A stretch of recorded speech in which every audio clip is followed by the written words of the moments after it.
Mr. Speaker, during his 20 years of service to this country, the gentleman with whom I'm about to yield earned 2 Distinguished Flying Crosses, 2 Bronze Stars, Soldier's Medal, and other awards. Vietnam combat veteran serving 2 tours as an assault helicopter pilot. I yield 5 minutes to the gentleman from Iowa, Mr. Boswell. Mr. Speaker, I stand. The gentleman is recognized from 5 minutes. Without objection. Mr. Skellin, thank you very much for the time. I appreciate being part of this discussion today. I couldn't help but be somewhat taken by Mr. Rangel's comments about the lack of urgency and the lack of sacrifice in our country because of what's going on with our troops in Iraq and Afghanistan. And I can say to you, whoever is listening and watching, wherever you are, when I go through my communities, my towns, I sense the same thing. Where is the sense of urgency?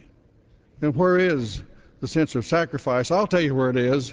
When you go to see the troops off, to see their families, and to see them, then you know where the sacrifice is. Then you know where the urgency is. And then to be there when they go back the second or the third time, and someone has said the fourth.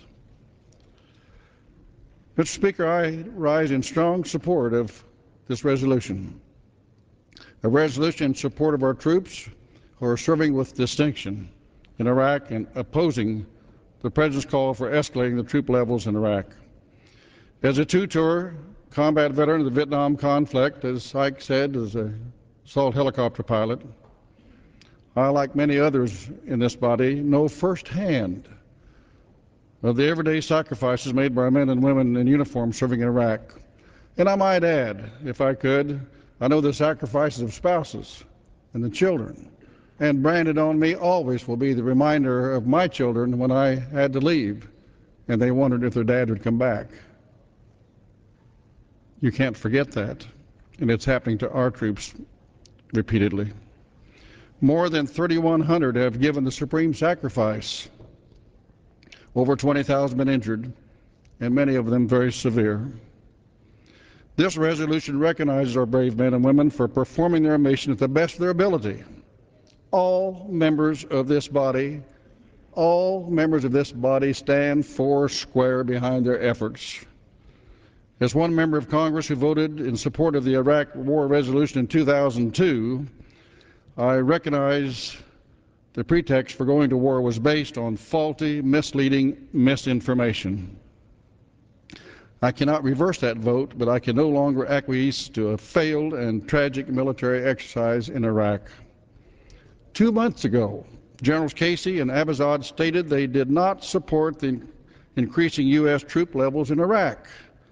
And recently, President Bush maintained that military policy with regards to Iraq would be determined by our military leaders. However, last month, President Bush ignored his top military advisors and called for a 20,000-plus increase in U.S. troops in Iraq. I and others have been pressing the administration to level with the American people on the status of the Iraqi security forces being trained and ready to defend their nation.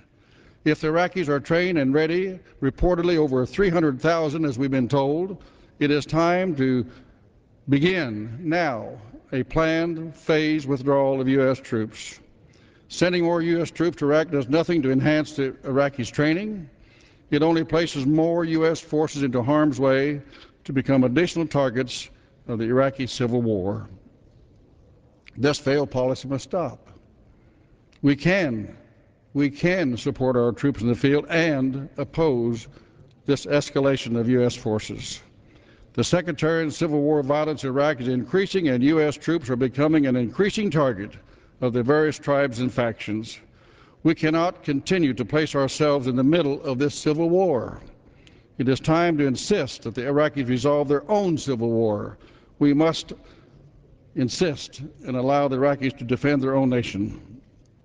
The Bush administration has stated that Iraq security forces are trained and ready in sufficient numbers to do the job. Again, stated over 300,000 trained and equipped Therefore, I believe now is the time to oppose any further escalation of U.S. troop levels and now begin the planned phased withdrawal of U.S. forces. I regret today's resolution is non-binding. We need to begin addressing this matter in real, substantive legislation.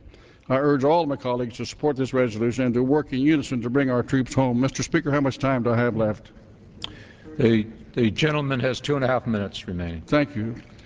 You know what we do best? You know what we do best?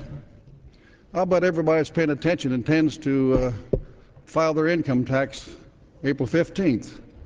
We do what's best when we're under pressure to get it done. And I think it's time for us to say to Mr. Maliki, you know what? You've got your government in place. You've got your chance for democracy. It's been given to you. We went in there and Saddam is gone. He's history. You've got your chance. It's up to you. Now, you've got your problems, but you've got your government and it's in place. Now, you've got your problems, but you've got to work them out. We cannot come in there and settle a civil war. And that's exactly what's going on. And we alerted, Ike, you were there and I was there with you in the White House 14 months ago when we said to the President, the Vice President, Rumsfeld, Secretary Rice, and General Pace, if you've got at that time, 14 months ago, if you've got over 200,000 troops trained, equipped, and in the field, then what is your plan to bring our troops home? And just like now, silence fell over the room. Now they claim it's over 300,000 trained, equipped in the field. And we're not bringing ours home. So we should say to Mr. Maliki, you got to do it. Pick something, whether it's oil fields or pick something, and say starting next week or the week after, you are responsible for their security. Because we're going to bring our troops out, we're going to bring them home, and we're going to take them to Baghdad, put them in the airplanes, and fly them home. You got to do it. It's yours to do, and we hold you responsible to do it. Thank you. Gentleman's time has expired.